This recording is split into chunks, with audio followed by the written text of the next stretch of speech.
कहिए कैसे हैं आप? कहीं आप ज़रूरत से ज़्यादा इमोशनल मदर तो नहीं? आज मैं बात कर रही हूँ सभी मदर से। देखिए, जहाँ तक बात है इमोशनल होने की, सेंसिटिव होने की, तो थोड़ा बहुत तो ये चलता है। थोड़ा बहुत इमोशनल होना, थोड़ा बहुत सेंसिटिव होना, ये शो करता है कि हम कितने लविंग हैं, हम कितने केयरिंग हैं। और इतना नहीं, इससे तो बच्चों के साथ एक बॉन्डिंग होती है ना, वो मजबूत होती है और बच्चों का फ्यूचर भी ब्राइट होता है। पर जहां बात आ जाती है ओवर की, ओवर इमोशनल, टू मच, तो ये जो टू मच है ना, ये बहुत मच मच करने लगता है। मतलब ये बहुत तंग करने लगता है। इससे क्या होता है कि एक तो जो रिश्ता है, टू मच की वजह से, टू मच इमोशनल होने की वजह से ये ना कमज़ोर पड़ने लगता है। हम तो मजबूत करने की बात कर रहे हैं ना रिश्ता। और बच्चों का फ्यूचर जो ब्राइट होना चाहिए था, वो इस वजह से डल होने लगता है। इसलिए ये बात जाननी, समझनी, और इसको अगर हम ऐसी हैं तो इसको ठीक करना बहुत ज़रूरी है। तो इसी बारे में मैं आज आपको बता रही हूँ 5 बातें कि भाई किस तरह की होती हैं जो बहुत ज़्यादा इमोशनल मदर होती हैं और क्या करें। तो सबसे पहली बात, जो बहुत ज़्यादा इमोशनल मदर्स होती हैं ना, वो रोती बहुत हैं। मतलब बात बात पे रोना शुरू कर देती हैं, बात बात पे रोना शुरू कर देती हैं। मैं ना आपको कुछ एक एग्जांपल्स देती हूँ, उससे आपको क्लियर हो जाएगा। जैसे मान लीजिए एक लेडी है और उसका बच्चा छोटा है, अभी उसने ना प्ले स्कूल जाना है, मतलब शुरू करना है प्ले स्कूल जाना। और प्ले स्कूल जाने के नाम से मदर रोने लग जाती है। मतलब मैं कैसे रहूँगी इसके बिना? 2 घंटे के लिए जाएगा, 3 घंटे के लिए जाएगा, मैं तो रह ही नहीं सकती इसके बिना। बच्चे के लिए छोटा सा नया स्कूल बैग आया है, छोटी सी वाटर बॉटल आई है, छोटा सा टिफिन आया है, छोटी सी मतलब प्यारी सी यूनिफॉर्म आई है, नए नए शूज़ आए हैं। वो थोड़ा सा एक्साइटेड है, पर वो मम्मी को भी देख रहा है कि कुछ अच्छा नहीं हो रहा। मतलब वो भी थोड़ी सी ऑफ सी हैं, उदास सी हैं। तो उसके ना कहीं ऐसा आता है कि कुछ ऐसा हो रहा है जो कि सही नहीं है, क्योंकि ये रो रही हैं। अच्छा, जैसे स्कूल में ही बच्चा पढ़ रहा है मान लीजिए, और 2 दिन के लिए, 3 दिन के लिए पिकनिक पे जा रहे हैं, तब रोना शुरू। बात बात पे रोना है ना। एग्जाम्पल्स ये है। और या फिर जैसे कि जिस शहर में रहती है एक फैमिली, वहाँ पर कोई अच्छा स्कूल नहीं है ना, कोचिंग इंस्टीट्यूट नहीं है, तो ये है कि बच्चे को बाहर भेजना पड़ रहा है, हॉस्टल भेजना पड़ रहा है, तब बुरा हाल। मैं कैसे रहूँगी, या ये कैसे रहेगा, इसको तो कुछ काम ही नहीं आता, कुछ कर ही नहीं पाएगा ये, या कुछ कर ही नहीं पाएगी ये, कैसे रह पाएगी ये, मैं कैसे रह पाऊँगी इसके बिना। ये क्या कर रही हैं आप?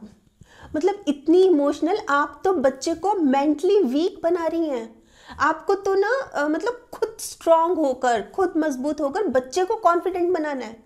ये जो इस तरह के बच्चे होते हैं ना, जो शुरू से ही, बचपन से ही अपनी मदर्स को ऐसे रोते हुए देखते हैं, मतलब रोती रहती है, हमेशा ही रोती रहती है, तो वो भी खुद भी वीक हो जाते हैं, मतलब मेंटली वीक हो जाते हैं। ये बहुत बड़ा माइनस पॉइंट होता है जब वो बड़े हो जाते हैं।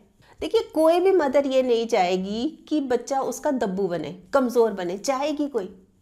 तो ये सोचिए ना कि चलिए मान लीजिए कि बच्चा बाहर जा रहा है पढ़ने के लिए, 2 साल के लिए बाहर जा रहा है। किस लिए भेज रहे हैं हम उसको? इसलिए भेज रहे हैं कि उसकी पढ़ाई अच्छी हो, शिक्षा अच्छी हो, फिर अच्छे कॉलेज में उसका एडमिशन हो, और फिर अच्छी जॉब लगे, अच्छा काम करे, मतलब हमें प्राउड फील कराए, इसलिए तो भेज रहे हैं ना उसको। उसके अच्छे फ्यूचर के लिए तो भेज रहे हैं ना हम उसको। तो इस तरह से रो के तो हम उसको कमज़ोर बना रहे हैं। कितनी बार देखा है, आपने भी देखा होगा या आपने खुद किया भी होगा। जैसे मान लीजिए बच्चा प्ले स्कूल में जा रहा है, शुरू के दिन है ना, और वो बहुत रो रही है। जैसे कि बच्चे को छोड़ने भी जाती है ना, जैसे मान लीजिए प्ले स्कूल घर के पास ही है, पैदल ही छोड़ने जा रही है, तो ना घर वापस ही नहीं आती, खड़ी रहती है, मतलब झांकने की कोशिश करती है अंदर क्या कर रहा होगा। खुश तो होगा ना, रो तो नहीं रहा होगा ना। या फिर जब लेने जाएंगी तो बहुत जल्दी चली जाएंगी, मतलब पता है कि 12 बजे छुट्टी होती है, 11 बजे, 11:15 बजे ही पहुंच जाएंगी वहां पे। या फिर जैसे बस है, उसको वैन लेने आती है, कोई छोटी सी वैन लेने आती है, तो जैसे पता है कि वैन 12 बजे घर के आगे आ जाएगी उसको ड्रॉप करने के लिए, तो 11:15, 11:30 से ही बाहर खड़ी हो जाएंगी। वेट कर रही है ना, इम्पेशेंट हो रही है ना, इमोशनल है ना बहुत ज़्यादा, क्या करें। ऐसे ही जब बच्चा बड़ा हो गया, मतलब बार बार उसके फ़ोन की वेट करेंगी, फ़ोन क्यों नहीं कर रहा, ठीक तो है ना, वो ठीक तो है ना, करने दीजिए उसको। बनाइए उसको कॉन्फिडेंट, मत बनाइए उसको कमज़ोर। ये चीज़ ना बहुत ज़रूरी है आपके लिए, आपको समझना बहुत ज़रूरी है ताकि बच्चे का फ्यूचर अच्छा हो, बच्चे की लाइफ अच्छी हो। अब आती है दूसरी बात, बच्चे को रोता हुआ नहीं देख सकती भाई। जहाँ खुद रोती रहती हैं, खुद इमोशनल रहती हैं बहुत ज़्यादा, वहीं बच्चे को रोता हुआ नहीं देख सकती। मतलब उसकी कोई डिमांड है वो तो पूरी करनी है, उसने कोई जिद कर दी पूरी करनी है भाई, मैं उसको रोता हुआ नहीं देख सकती, इसको दुखी परेशान नहीं देख सकती। तो बच्चा अगर कुछ गलती भी कर देता है ना, जैसे मान लीजिए ड्राइंग रूम में खेल रहा है, बॉल से ना बहुत कीमती एक शो पीस टूट गया।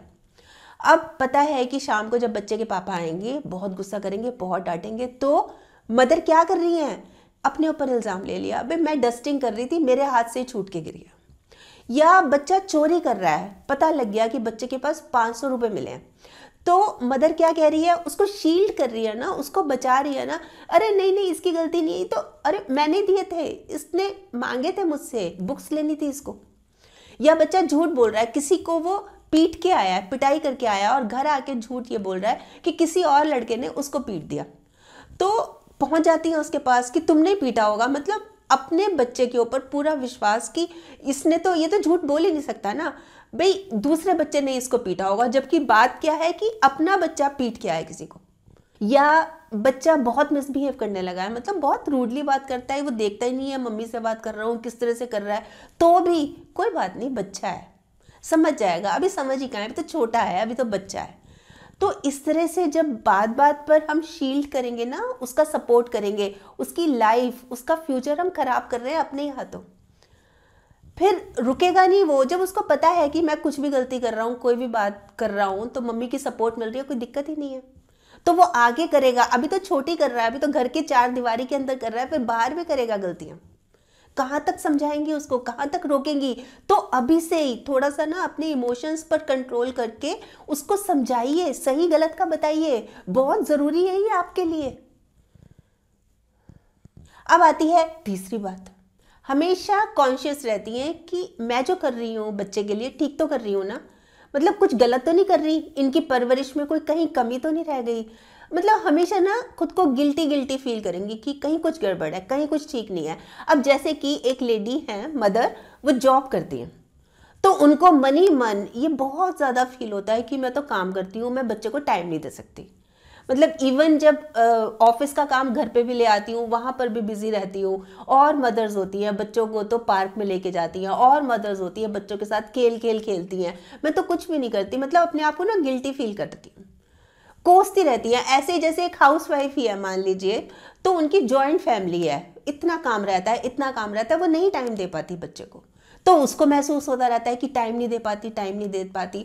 तो जहाँ तक बात है ना टाइम देने की, टाइम की तो एडजस्टमेंट की जा सकती है, मैनेज किया जा सकता है। अब जैसे कि मैं मान लो बात करती हूँ कि वर्किंग लेडी है कोई, है ना, तो वो अपना सुबह का टाइम या शाम का टाइम या डिनर टाइम, कोई भी टाइम ऐसा फिक्स कर ले जिसमें बच्चे के साथ तो आधा घंटा बैठना ही है, उससे बात करनी ही है एट एनी कॉस्ट।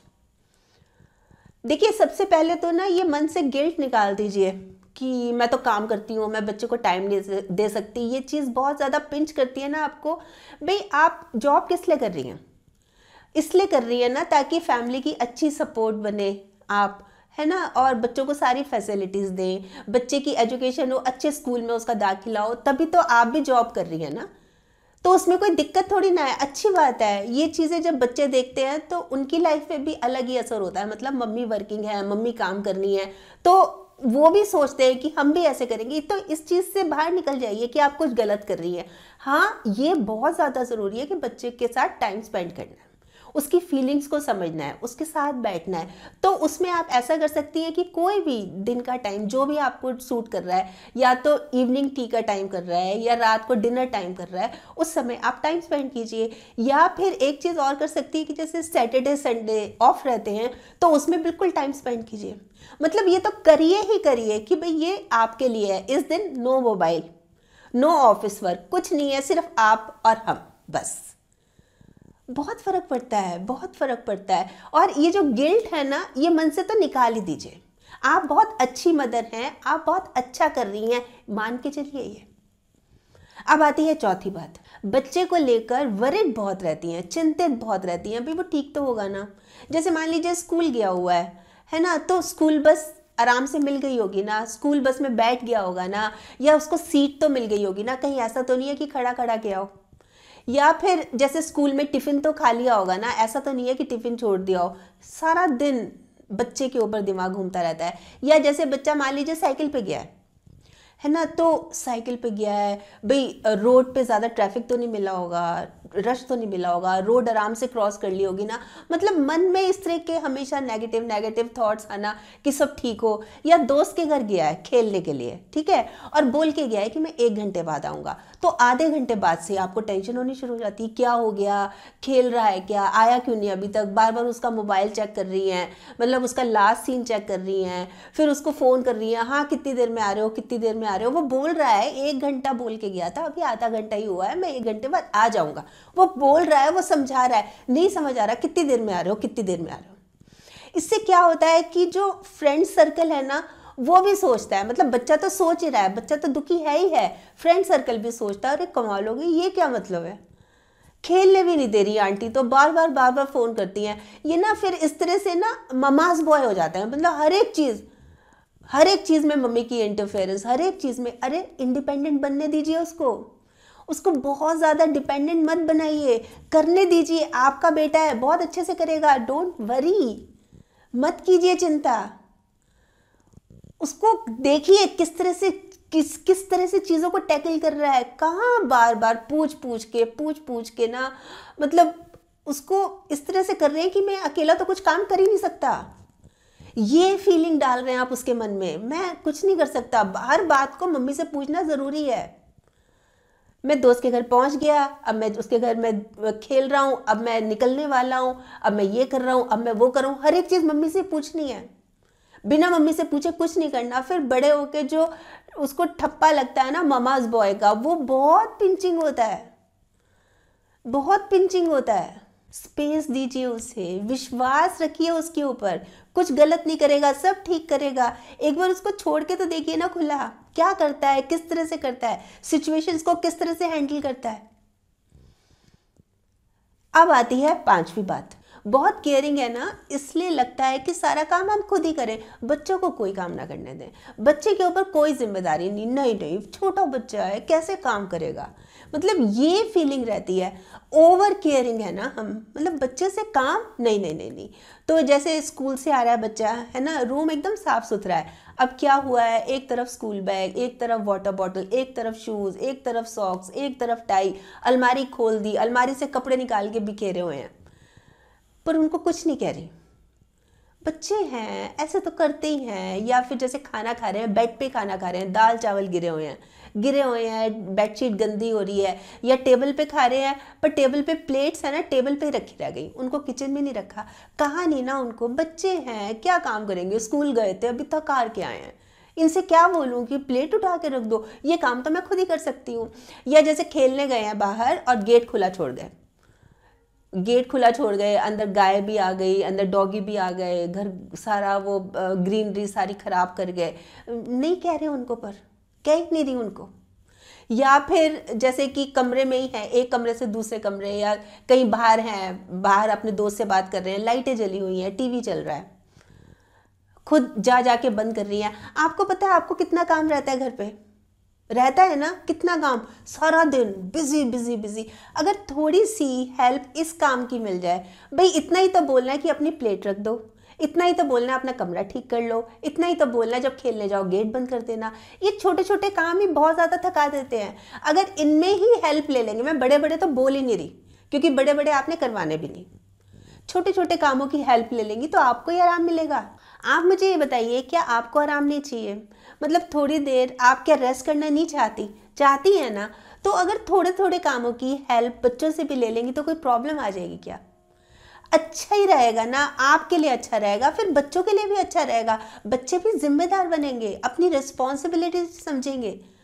भाई कल को बड़े होते हैं, मान लीजिए हॉस्टल जाते हैं या कहीं और बाहर रहते हैं, या कहीं किसी भी काम से, जैसे नौकरी के लिए भी बाहर जाते हैं, अलग रहते हैं, अकेले रहते हैं, अगर काम ही नहीं आता होगा तो दिक्कत होगी, और काम आता होगा तो कोई दिक्कत नहीं होगी।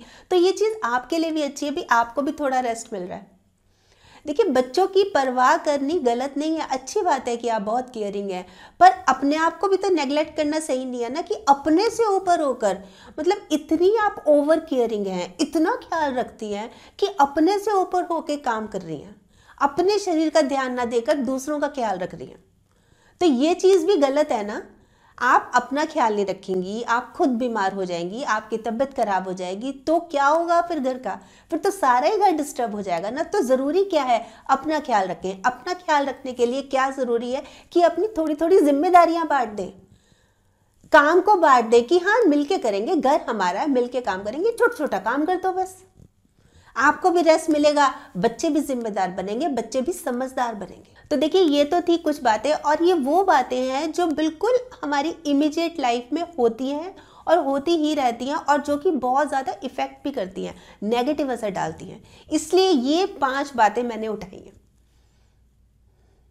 वैसे आप बताएं, आप क्या सोचती हैं इस बारे में कि भाई हाँ ठीक है, ओवर इमोशनल होना या टू मच इमोशनल जो हम हो जाती हैं, ये वाकई में नुकसानदायक होता है, ये सही नहीं है। क्या सोच है आपकी? आपके कमेंट्स का मुझे इंतजार रहेगा। और हाँ, अगर आपने मेरा ये YouTube वाला चैनल अभी तक सब्सक्राइब नहीं किया तो प्लीज़ कर लीजिएगा, और इसमें ये जो एक बेल का बटन है ना, ये भी दबा दीजिएगा, ताकि जब भी जैसे मैं कोई वीडियो अपलोड करती हूँ आपके पास नोटिफिकेशन या मैसेज आ जाए।